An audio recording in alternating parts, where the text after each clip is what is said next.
Hey, Fit Body fam. Welcome back for another nutrition education webinar. I am Jackie Whiting, and I am a certified nutrition coach through the National Association of Sports Medicine. I have a degree in kinesiology, focusing on community health and exercise science. I've been helping clients with their nutrition-related goals professionally for a few years now, and I've just loved talking about food for as long as I can remember. I love the human body's complexity and how nutrition fuels us um, and just how much it impacts our day-to-day lives. And so I've just loved talking about it. I love working with clients, and I'm excited that I get the opportunity to be part of this community and to coach you along. I am looking forward to all of you who have yet to meet and to work with you in reaching your goals. Today, specifically, we are going to be talking about our food budget. And I'm not talking about our caloric boundaries this time. I am talking about our wallets because y'all, food is not getting any cheaper, and I realize that. And while popular arguments are going to suggest that healthy living costs too much, I'm just going to tell you it's not so. So, it's not about spending more money on special products or anything. It's about more whole foods and better systems in your life with it. So much of this is going to happen around our meal planning, which we discussed at length back in June. So I feel like I'm going to have a difficult time going into this topic without doing a quick review of our June webinar on meal planning. So let's recap for just a bit. You remember when we first gear up to go get those groceries, we need a plan. And the first thing we're going to do is check our schedules. So not our cabinets yet. We're going to check our schedules first. This way we know what kind of meals we need to be preparing for specific days. So, if you are going to be on the road a lot, you need something that's going to be able to go in a cooler bag or a lunchbox with an ice pack that doesn't need to be heated up. You need something that you can grab and go versus if you're going to be in an office with a microwave available. Those kind of meals are going to look a little different. Then we're going to go and inventory our kitchen. We're going to look through our refrigerator, our freezer, our pantry. We're going to see what staples we already have, and then we're going to build our meals off of that. And this eliminates the potential for spending double on items that you don't need to spend double on, or buying things you already have and just spending more money than you meant to initially. Then you're going to choose your meals to prepare based on the ingredients you have. And then you just make a list of the things that you need to fill in the blanks for what you need. Next is we are going to emphasize our meals. So we're not going to really need the snacks as much. Now, I'm a firm believer in snacks. Okay, like they're fun, they're enjoyable, and they're very helpful with blood sugar stabilization, all the things when done correctly and strategically. But the bulk of our protein is going to be at those meals when we're trying to get 30 to 40 grams of protein in those windows versus the 10 to 20 grams of protein that we're looking for in our snacks, depending on your macro goals, but that's typically the average that people are shooting for. But snacks can look like a lot of different things, but whole foods are often some of the least expensive. Things like carrots, but even snack pairs, carrots and hummus, an apple and string cheese, yogurt and berries, dark chocolate and nuts. There's different combinations of things that you can use for your snacks that are not necessarily expensive, but you also don't have to buy tons of different things for every day. Having 2 or 3 things to go between is still variety, but it gives you enough limit to where you're consistent with your goals as well. And it's less stuff to buy. Next, you're going to decide up front what you're going to call a treat. And you're going to assign it a time and a place so that you can fully enjoy it. Because life is life. And sometimes, I know I have one client who has told me that Saturday afternoon dessert is just time that's spent together as a family. And that's beautiful. And I think it would be very sad to not have that just because you're worried about where you're eating. We don't want to have food fear either. So being sure that we have a plan for moments like this that are so much more about the connection and the relationship than the food, but the food is something that is going to draw them together. And I think that's important to leave enough margin in our plans to allow for those moments. And I think that was such a cool thing. And I've actually thought about it. I was like, boy, that'd be a fun thing to incorporate in my own family's life. So I'm learning from y'all too and getting great inspiration from my own family. So thank you. Next, when you get home from the grocery stores, wash, chop, and portion your produce as soon as you get home, and just have it ready to go.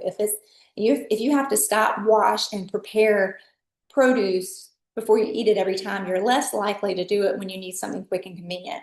But if you wash all your fruits or chop up your carrots as soon as you get home, then they're and maybe they're bagged in little snack bags right off the bat. You grab and go, and it's easy. So it's just a couple minutes up front, and it saves you a ton of time, and it gives you a lot of convenience in the week. For your meats, you could, like, let's say if you have a meat to marinate, go ahead and take it out of the package and throw it in the freezer bag with the marinade and have it in the freezer or the fridge ready to go.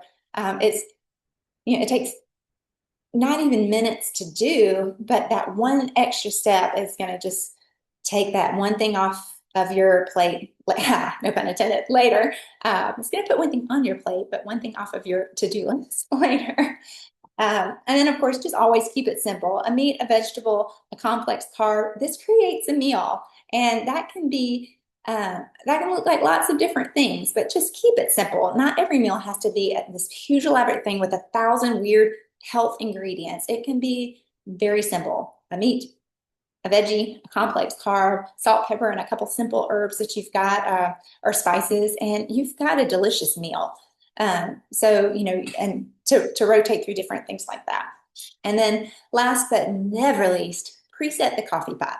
Reset the coffee pot, right? Amen. Okay, so we've recapped all of our meal planning tips very quickly. So if you want to hear more about that, you can actually go back into our YouTube page and find the June webinar on meal planning and meal prep and hear a lot more about that in detail. So moving ahead, because all of those steps are going to be a big part of not just saving you time, but actually money as well. But let's get into a little more specifics about the money saving hacks. And first of all, digital coupons and comparing prices before you go grocery shopping. Most grocery stores have digital coupons available in their apps and sales ads on their websites and apps that you can look through. And I know this takes a little time up front, but this is also a place, like, if you keep a food journal consistently, put a section in it for your sales items. And this will kind of give you an idea of or prices between places. You might notice that this one particular thing you buy is always cheaper at Walmart versus Publix, but it's the same item. And that can be something you remember, and maybe do a pickup order there after you grocery shop at the other place. So comparing prices against each other is actually really helpful if it's a long list of things and different things that you are shopping for. I've done this before where I have plugged in my grocery list into two different pickup order apps between two different stores. And then whichever one was cheaper, I eliminated from one list and then the other list and just went down. And I knew I had the best prices of things at the two different places.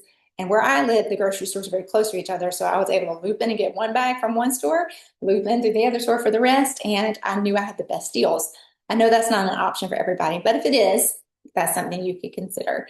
And all of my tips aren't quite so dependent on location, so bear with me. But I know Kroger tends to have a lot of really great digital coupons, and you can also get gas points as well. I know I use Kroger a lot and end up with at least $1 a gallon off of my gas prices every week. So that's been really helpful for us, because I do tend to drive. I live at least 45 minutes to an hour away from any any grocery store. So if I'm driving more, it's helpful to have that little extra with gas.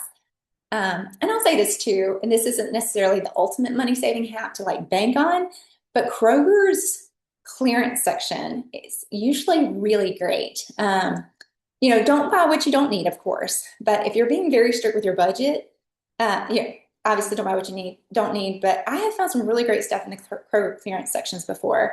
I once found whipped honey from Savannah Bee Company in those pretty jars at it was actually the Kroger out in Hull. And they were under $2 each. Now those things retail for at least I think $8 when you buy them from the store. So I mean, you better believe I grabbed all that cinnamon whipped honey and like I gave it out as little like part of little Christmas gifts that year, and they were super cheap. And we kept some for ourselves too because that's like one of my favorite little treats. I have found boxes of like Olipop and Poppies for super cheap as well. So they're more like treat things that I typically find there. But you know, if you're going to buy a treat, like it's still good to get a good deal. I have found a number of items, and I know that Epps Bridge Kroger location has told me recently that they have begun fully stocking the clearance section every single day now. So it's usually pretty loaded and worth looking through. So again, that's not one of the things to like completely bank on, but it is something there that's helpful for the extra things that you might find there. So that's something worth noting. Fetch rewards. Okay, I have seriously loved this app on my phone. It is so easy.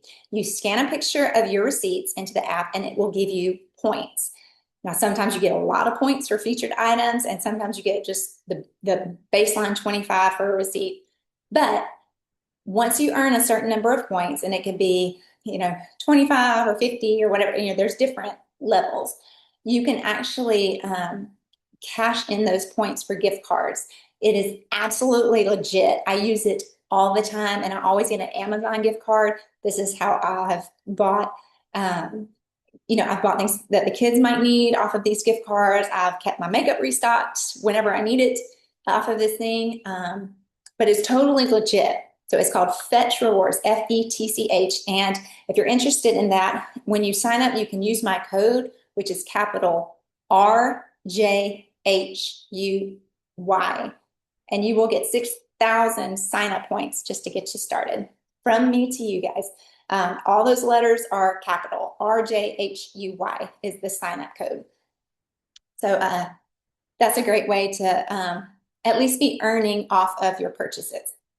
Okay, next. This is where we really get into like more saving than just extra spending tips, but seasonal produce. Peak season produce is going to be much richer in its vitamins, its minerals, its antioxidants than those that are out of season. Now, this is also going to encourage us to start eating a wider variety of fruits and vegetables throughout the year, which has its own benefits. It's really cool, y'all. The produce that grows in specific seasons host specific nutrients that your body needs for that season.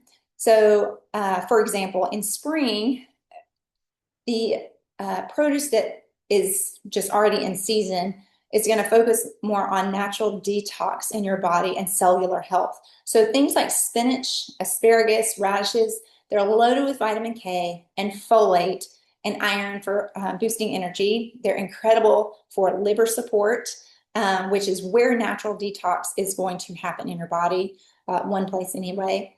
And another thing is dandelions on the ground, those little yellow weeds that we have all thought are there that you're ready to cut as soon as you see. Dandelions are not actually weeds. Dandelions are actually an herb. They're edible plants. That's right. You can actually go outside and just eat them. That's kind of gross though. What my family does, what I do with my kids is when we see a lot of them starting to bloom, we will all go out with a little brown paper bag and everybody will pick the little yellow flowers off of these dandelions. And we'll get a big bag, we'll rinse them, and then we'll boil them in water, and we will either make tea that we sweeten with raw local honey, or we have actually made dandelion syrup before that we'll put on biscuits or pancakes or whatever we're having for the weekend special breakfast that we have together as a family. And it's really good, and it's such a fun thing to do with the kids. It's just fun to do on your own. So, but there's a host of benefits to dandelions for your body. Now, I do have some kids with spring allergies, so when they don't completely break out in hives doing this, it's really fun. So sometimes they have to take a little Zyrtec first, but for the most part, it's a really fun project with a lot of nutritional benefits. So anyway, this is how real detox happens, though. Is generally speaking, the cleanses and detox plans that you see advertised are really just fancy diarrhea experiences that leave your gut way more worn out than refreshed. So quality fruits and vegetables that support cellular health and liver health are going to yield a natural detox. So when we say spring cleaning, this is literally how we do it for our bodies. Summer produce. This is your natural skincare and your sunscreen from the inside out. These fruits and vegetables tend to be more focused towards hydration, high water and electrolyte content, sun protection, and that extra hydration is going to actually help us relieve bloating as well. So foods like watermelon, which are 90% water, tomatoes rich in lycopene, cucumbers high in silica for your skin. All of these things are going to be full of antioxidants that are anti-aging and restorative to your skin. So, you see all the movies where the ladies are wearing the cucumbers on their eyes for, healthier, shiny, no bags under their eyes kind of thing. But honestly, like, just eat it, right? I'd rather eat my food than wear it. So that's really cool. And then in the fall, this is preparing our bodies for immune changes. So we know we're going from hot to cold, and this is where the produce works to help us prepare for that. So root vegetables, squashes like sweet potatoes, and pumpkins are packed with those beta carotenes and vitamin A for strong cells and cold fighting power. And they're really high in fiber, which keep our gut happy. In the winter, we have more immunity building, and we have bone strengthening vegetables, kale, broccoli, citrus. These are all excellent sources of vitamin C, calcium, heart protective minerals. These vegetables and fruits are going to be great for hormonal balance as well, because our bodies during this time is they're adjusting to our acclimating our circadian rhythms to the change in the earlier nighttime setting in. I guess the sun goes down a little earlier in the winter, and so our bodies just have to adjust to that, those darker evenings and the increased time indoors as we manage colder climate. So I just think that's so cool, the way it's all just so perfectly designed to support our bodies for the elements around us. So y'all, I just think that's fascinating. I couldn't even go on without even talking about that. But more back to money saving. Bulk shopping. There is a time where this is going to help you a ton, and time where it is going to just drain your wallet unnecessarily. So we all love a good Costco sample loaded run, okay? But here's the rundown when it helps and when it doesn't. So bulk shopping can really be a great idea when you buy extra of something you use very, very often. It's an added bonus when you can, that item is something you can freeze, like certain produce like frozen fruits or bread products. Even dairy products can be frozen depending on what they are. But individually packaged snacks are going to drain your wallet really fast. If your kids really like, say, pretzels or something, you're just much better off going and buying one big bag of pretzels and just putting them into little individual bags for them as they go than buying a bunch of fun packs of pretzels, because you're going to be spending most of your money on the packaging itself and the convenience of it.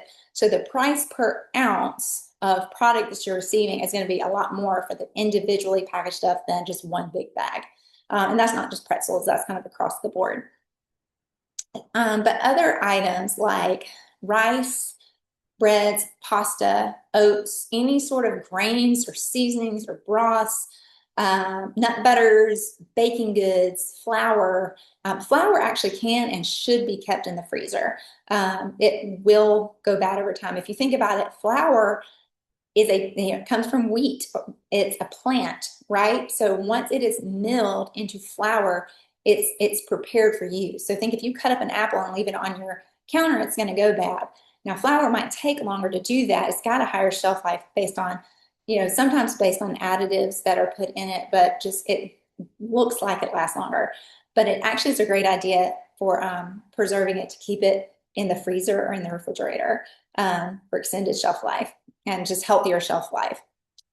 Coffee, I come back to this again, but keep your coffee cold and refrigerated, because it actually molds very, very quickly. And that mold is not necessarily obvious as that bacteria starts to grow, and can be really detrimental for your gut health. So keeping your coffee grounds in the refrigerator or freezer, keep it healthier for you in the long term. But that's a place too that you could buy bulk as well if that's something you use on a day-to-day basis. Overall pantry and freezer staples that allow you to build a meal or recipe are where you want to bulk shop. So perishables like I said, milk can be frozen. I have not personally tried this yet. We tend to drink almond or cashew milk or coconut milk because I've got some dairy-free folks in my household, and that's just become our preference. But I know some who have said they do freeze milk, and that's why it's in the plastic jugs, because those can expand with the milk when it's frozen. I have not tried to thaw this. If that's something that you try, let me know how it turns out. I would love to know that. But you know, just going and buying fresh fruit or a bag of apples from the grocery, you know, from a Costco doesn't necessarily save you that much money in the long run. I will say some things that I tend to buy from like Costco or Sam's or somewhere are olive oil, coconut oil, nut butters, rice, all the things I actually just mentioned. Breads and tortillas I make, but when I do buy it, I will freeze some if I have extras. I love buying my seasonings from Costco because I tend to buy very basic ones: salt, pepper. I always have cinnamon. I use a lot of cinnamon in my baking. I love it. I keep lots of oats. We do a lot of oatmeal in our house. That's a way that I like to save a lot of money on breakfast foods. We have chicken, so we always have eggs and we always have oatmeal. Those are two extremely nutritious foods that are some of the least expensive. Well, I know eggs are going up, but buying a chicken is cheaper than buying a dozen eggs now. Fun fact. Let's see, what are something else? Vanilla paste. You can get extract, but if you have discovered vanilla paste, you know what I'm talking about. It is so delicious and so much richer. And if you can get that, I love it. Chia seeds, great for omega-3s in your diet, easy to sprinkle on smoothies, oatmeal, really anywhere for a little extra healthy fat, and easy to buy. The chia pudding is really easy to make and inexpensive for a quick breakfast ahead of time. Organic pure maple syrup is cheapest at Costco. I have looked everywhere because I like actual maple syrup. The things you see in the stores are often either brown rice syrup or corn syrup with maple flavoring. So check the ingredients of these things. But if you want pure maple syrup, $12.99 a quart is the cheapest I have found, and it is at Costco. And then behind that, Trader Joe's, I think it's like $14 or $15.99, something like that. But anyway, that's some stuff we keep as well, at least that I know of in the Athens and Milledgeville, Georgia areas. Next up for money saving tips, keep tabs on sales rotations. If it went on sale once, it will again, I assure you that. And this may sound like a little extra upfront, but it does really pay off, in the end. So if you pay attention, you're going to notice the things you typically buy go on sale every few months. I believe Costco, they do their sales rotations every 3 months. And I had an employee of Publix tell me they actually go through sales rotations every 2 months. So I would say with your food journals, you could actually put a tab in there for this as well. If there's something you buy often from a particular store, make a note of when it's on sale and then track when it goes on sale again. And I guarantee you're going to see how that rotates, and you will know when you're going to get the best deal on it so that you can plan your shopping around this. And like I said, I know that seems extra upfront, but once you kind of figure out how the stores rotate these sales, it's really going to make a big difference, because a little bit saved here, a little bit saved there, it adds up really quickly over time. And you'll notice these patterns across different stores when things go on sale. So I would definitely encourage you to figure out when you can buy the things you need at the best price. And some fun facts about Costco. I come to Costco a lot because that's just what I know, and one place that I do shop. If you've seen the Death Star asterisk on the top corner of the price labels, that means that this item is either not going to be restocked at all, or at least not until the next season. So that does mean that it's on its way out. So if you see that star, that's what that means. Prices ending in 97 cents are clearance price items. This is the lowest price that item is ever going to be. So you know that if that's an item you buy, it's not going to get cheaper if it's got 0.97 at the end of the price tag. So, if you're waiting for something, it's not getting cheaper than that, I'm afraid. Items ending in 00 or 88 are actually marked down just by the local store manager, which is, they're just trying to get rid of stuff for the next season. And that's just varies based on where you are. So just fun facts to be looking for. The next money saving hack I would encourage is the use of order ahead shopping aids, personal shoppers, the click list programs that you can get for pickup orders. When you make your grocery list, taking advantage of these pre-order grocery services or deliveries even can really be helpful in keeping us in check. I know for one thing, not being able to browse the store and make impulse buys will keep us accountable to our list. And just like seeing the total price of your buggy, of your online cart, if you will, can kind of help you stay in check as well, because you kind of see that price move up closer and closer to your budget goal as you go. Makes it a little harder to say, ooh, let me go check this one thing I don't really need. It's like, no, I'm already kind of banking up to $200-300 or whatever your spending looks like. And that can be a good accountability partner for you. And plus, it's super convenient to just have all of that ready to go. So if you still go inside to like pick up things like a certain meat or produce that you just want to pick out yourself, packaged items that you're going to buy or shelf items, even if you order that and go inside for the rest, like that's still a convenience to you and time that you get back. So I definitely encourage the use of that when you can. And then of course, keep it simple. I keep coming back to this point over and over, and y'all are going to realize that is my thing, is keeping it simple with your nutrition. Protein, produce. This is protein and produce. These are the muscles of your nutrition program, no matter what your ultimate goal is. Your meals do not need to be complicated. They do not need to have 1,000 unusual ingredients to you. I know I've said this already, but I'm saving it because it matters. A meat, a vegetable, a complex carb that can look like rice, quinoa, sweet potatoes. White potatoes are allowed, guys. They're still high in potassium and different vitamins and minerals. There's just less fiber in them. That's why sweet potatoes, which are high in fiber, are less likely to spike your blood sugar than a white potato. That's the only reason, but it doesn't mean white potatoes are unhealthy, and they can actually be a great filler. And so when they're paired with a quality protein, that protein is going to be what balances that blood sugar anyway. So those are okay to eat. But all the same, meat, veggie, complex carb, this makes up any and every kind of meal that you can think of. And that might sound like I'm being a little boring here, like, well, I don't want to have the same thing every day, but here's the thing. It doesn't have to look the same every day. There's lots of different meats and lots of different fruits and vegetables out there to choose from, and carbs to choose from. So you have variety options in there, and how you season them. So, but just remember, consistency is what's going to drive your results. So, that might sound a little boring, but that's what's going to get you to your goal. But it doesn't have to look boring at all. So if you need recipes and ideas of how to change things up, give us a call. We'll talk about some different things that you can do based on your preferences and likes and dislikes. But ultimately, that kind of consistency is what's going to get you to your goal and help you meet those macros the way you want to. I've said this already too, but I'm going to touch on it one more time. But prioritize the meals over the snacking. And I don't need to elaborate much on this, but I think the point I'm getting to is like, yes, having those whole food snacks are great, but it's so easy to find healthy junk food, healthy labeled junk food out there. Everything has the word protein on it right now. So I'm just saying that box of protein Pop-Tarts is not actually healthy. They might have just baked it with an extra egg. And technically, they can say it has extra protein in it because, it does. But at the same time, I could say cake has protein too because it has eggs in it.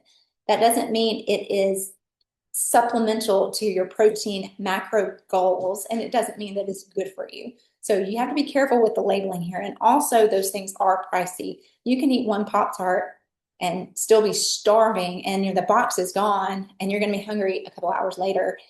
And that $5 that you spent, it was kind of useless. But you can get 2 pounds of carrots for $2. You can make all kinds of things with that, and not use carrots as an example. And that's probably not like the most exciting thing, but there's other foods that I could talk about with that, but to my point.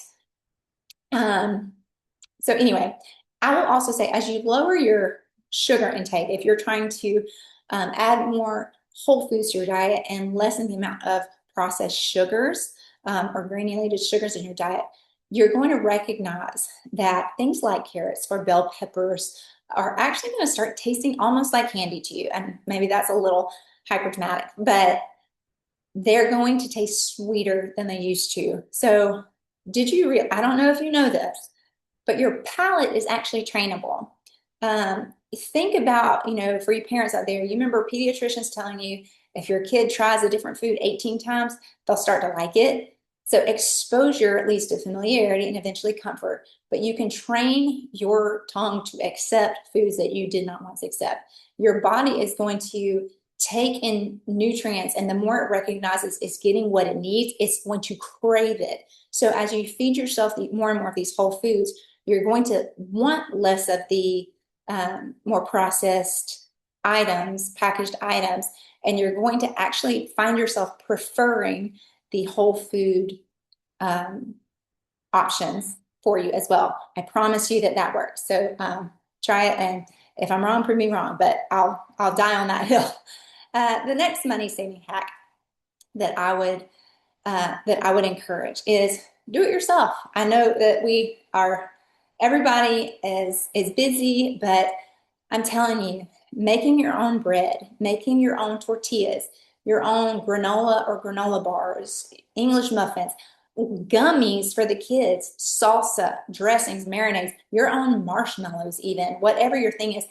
All of these things are super, super easy to make, and they don't take a lot of time. Now, if you want to do all of these things in a day, give yourself the whole day to do it. But at the same time, like if you pick one of these things every few days, or, pick one or two things on a weekend and the other things another weekend, they don't take long to make at all. They don't take a ton of ingredients at all. These are some things that I actually do for my family at home. Again, not all at one time, but I do make bread. We'll finish up this webinar. I'm going to go home and make all of our bread for the week. You don't have to use sourdough as your option. You can get instant yeast. That's probably what I'm doing today, just because I haven't fed my sourdough starter John Doe today, and he is sad and needs to be fed a few times before I use him again.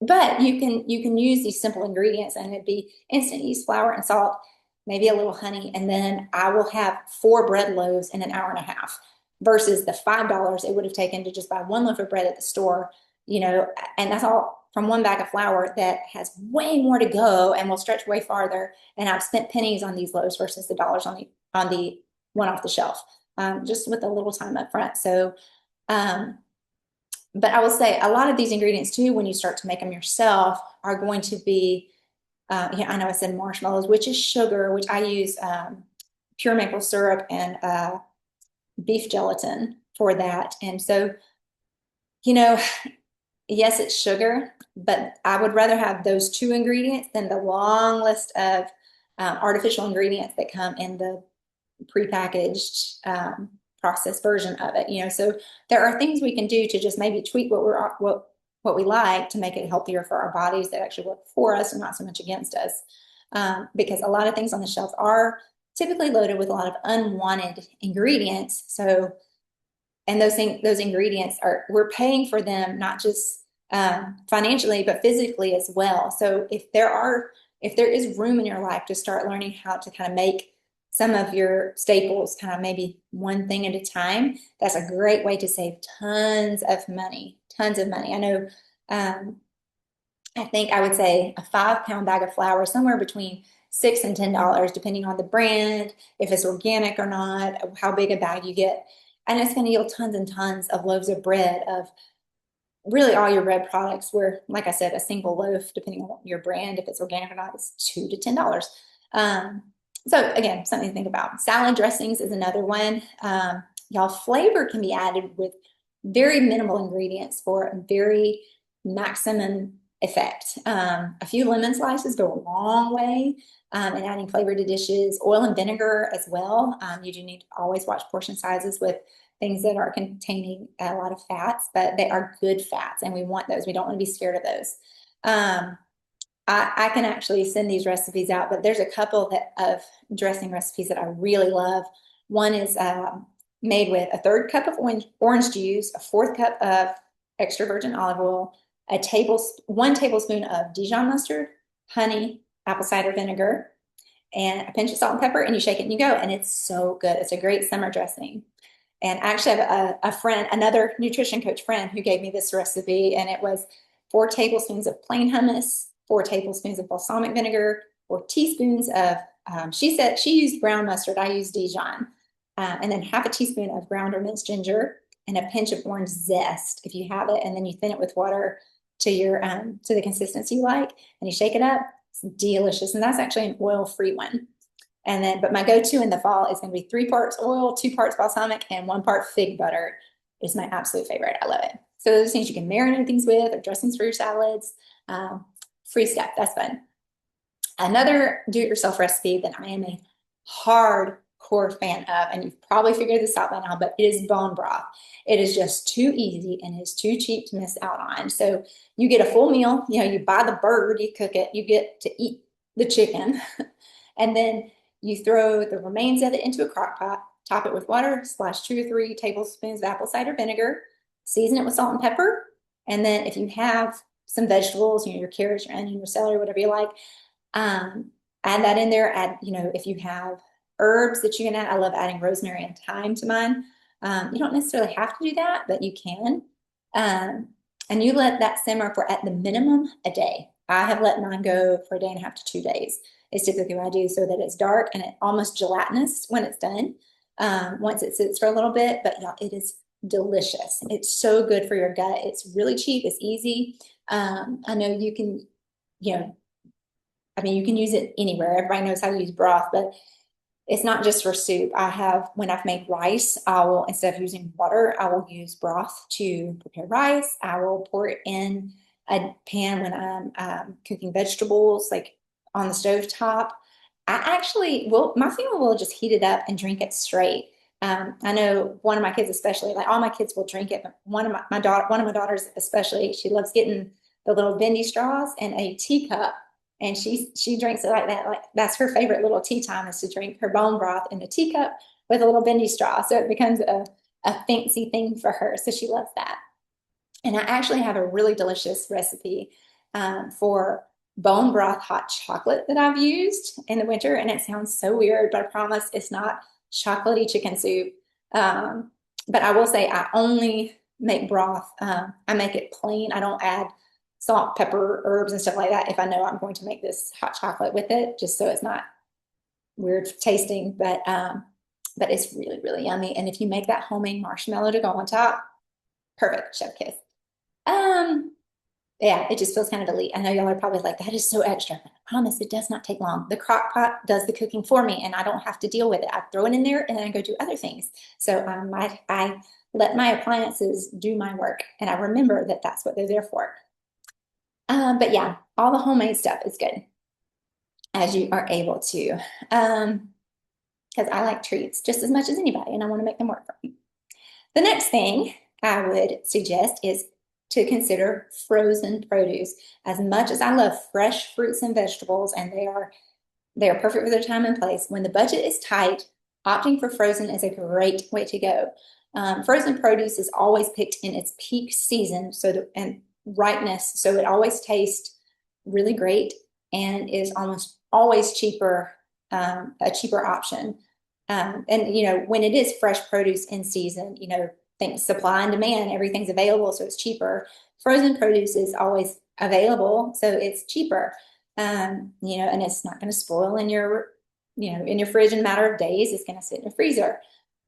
Frozen berries make for great easy snacking or sprinkling onto your salads, or I love putting frozen blueberries in my yogurt or oatmeal. When I put in my oatmeal, you know, the hot oats thaw it out and warm it almost immediately, so it doesn't taste like a really cold, you know, frozen thing in my hot stuff. You know, it doesn't taste weird or anything. It warms right away, and it's really nice. So So actually frozen pineapple is my #1 favorite summertime treat, especially when I'm sitting by the pool. I have also like used it as ice cubes and like a sparkling water by the pool. It just feels super fancy to me. I know it's the little things, right? But you also get that nutritional benefit when you use it as a flavor for your waters. Bananas are actually some of the cheapest fruit that you can buy, and they're a fantastic nutritional boost. Makes a great pre-workout snack because of the healthy carbs, and a great bedtime snack actually because of the potassium for recovery. And I would say too, this is one of my favorite things to give my kids as a bedtime snack because you think about how quickly they grow, and when they have these little growing pains or having a hard time settling down, bananas are rich in the nutrients that help them with their muscle recovery when they're growing really fast, and they just sleep better on them. I have found that to be true from nutrition coaching, but just personal experience as a mom. Bananas are the bedtime snack of choice for us. Funny story about bananas, just side note here. I will say if you're going to use your click list options, like if you're a Kroger shopper, so I'm late to the game learning anything new, as that's usually the case. But it used to be that if you bought a banana from Kroger, like if you put on click list, click one banana, you would get one banana, right? So I would add like 12 bananas to the cart because we would eat them, but I'd also like freeze a few of them for smoothies for the week, and they'd get gone. But I would always click 12 bananas. Well, nobody really told me this, or maybe I didn't look it up. I missed the memo. But now, if you click one banana in your click list cart, you get one bunch of bananas, which is about 5 or 6. Unbeknownst to Jackie here, I clicked 12 bananas, and I think I got about 80 bananas in that pickup that day. And the sweet sales associate that brought my groceries out said, "Did you mean to do that?" I was like, "Technically, yes, but I didn't know I was getting 80 bananas." So I had lots of bananas all over my counter for like a week because I was waiting for them to brown enough to freeze. But we have had, during that season, we had a lot of banana bread, a lot of smoothies. But that was just really funny because when I walked in and everybody saw me bringing all these bananas out, they were like, "What are you doing, Jackie?" And I was like, "Well, I have learned something new today, right?" So just keep that in mind if you're shopping for bananas at Kroger. The next money saving hack, if you are able, garden. I know, like I said, it's one of those things you may not have the ability to do, and this is not going to be a make or break thing for somebody. So don't feel like you have failed any efforts if you can't do this. But if you're able, gardening can be good for the soul. I mean, maybe I'm an old soul at heart, but you don't have to go like trendy Pinterest, like walk through garden with all of the bells and whistles and everything. But if you have like a 5-gallon bucket or one of those big, extra big buckets, just plant what you will eat. Don't go plant things you don't care about just for the sake of doing it. If you eat a lot of zucchini, those grow really easy in the summer. Plant zucchini and then freeze them when you have the extra. That keeps your spending down and keeps you enjoying the seasonal produce as well. And it's kind of a fun activity if you enjoy it. You don't have to have a ton of acreage for this. Like I said, a few buckets or raised beds or just some good dirt in the ground. That's all you need with some seeds, and you'll reap the benefits. Little added tip, you can always buy seeds if you need extra savings. But get your seeds from your table scraps and bury them. That's really all you do. You let your trash be your treasure. That's what those things are for. The next thing here, buy what you need and be absolutely determined not to let it go bad. That spinach in the back of the fridge is waiting for you. Cook it, put it in smoothies, toss it into your omelet in the morning and let it be part of your breakfast. There's so many sneaky ways to use veggies like this. I know spinach, carrots, and zucchini are things that I can blend in very easily to a lot of different foods. Finely chopped spinach can go into burgers and spaghetti sauces, things like that, really easily. And if you chop it fine enough, the kids will never know. Great zucchini and carrots are really fine, and you can hide them really easily in oatmeal, in pancakes, and waffles, and muffin batters. Again, sauces, all the things for a nutritional boost. I know I've done that a lot, especially with really picky toddlers in the house to ensure that they're getting at least adequate nutrition. When I feel like maybe we could eat more veggies, I know that they're at least getting something, and it is really easy to hide in those things. I know there is actually a website that I'm going to promote here with, no strings attached. I don't get anything for this, but the Natural Nurturer is a website that I use a lot. She gives this lady gives great ideas of how to incorporate sneaky veggies into different recipes. So that could be a great resource for you should you need it. So that actually brings me to the end of my tips that I have used myself so far that have worked really well for me. And I hope this helps you to save money and time as you dial in on your nutrition. When it comes down to it, knowing your actual goal, knowing your macros that you're shooting for, knowing your goals is going to establish your plan. And having a plan going into grocery shopping is really going to be an incredible start for you in saving that time and money to begin with.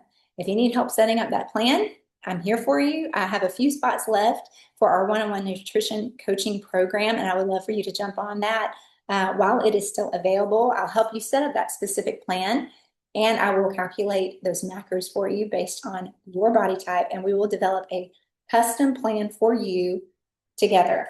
Because we want to make this plan not just a sheet I hand out with good, healthy foods on, but we want you to set up a plan that works for your lifestyle, not just today, but ongoing, because there's no end date to good health. And that's what I want for you. I want you to thrive. I want you to be able to achieve the quality of life that to the best of your ability and the best of your power. And that's what I'm here to help you do, because life is something to celebrate, because that's abundance is what I want for us all. So anyway, that brings us to the end of this webinar. If you have questions for me, please feel free to reach out to me at jwhitingfbbc@gmail.com. Thanks so much, everybody. Have a great day. God bless.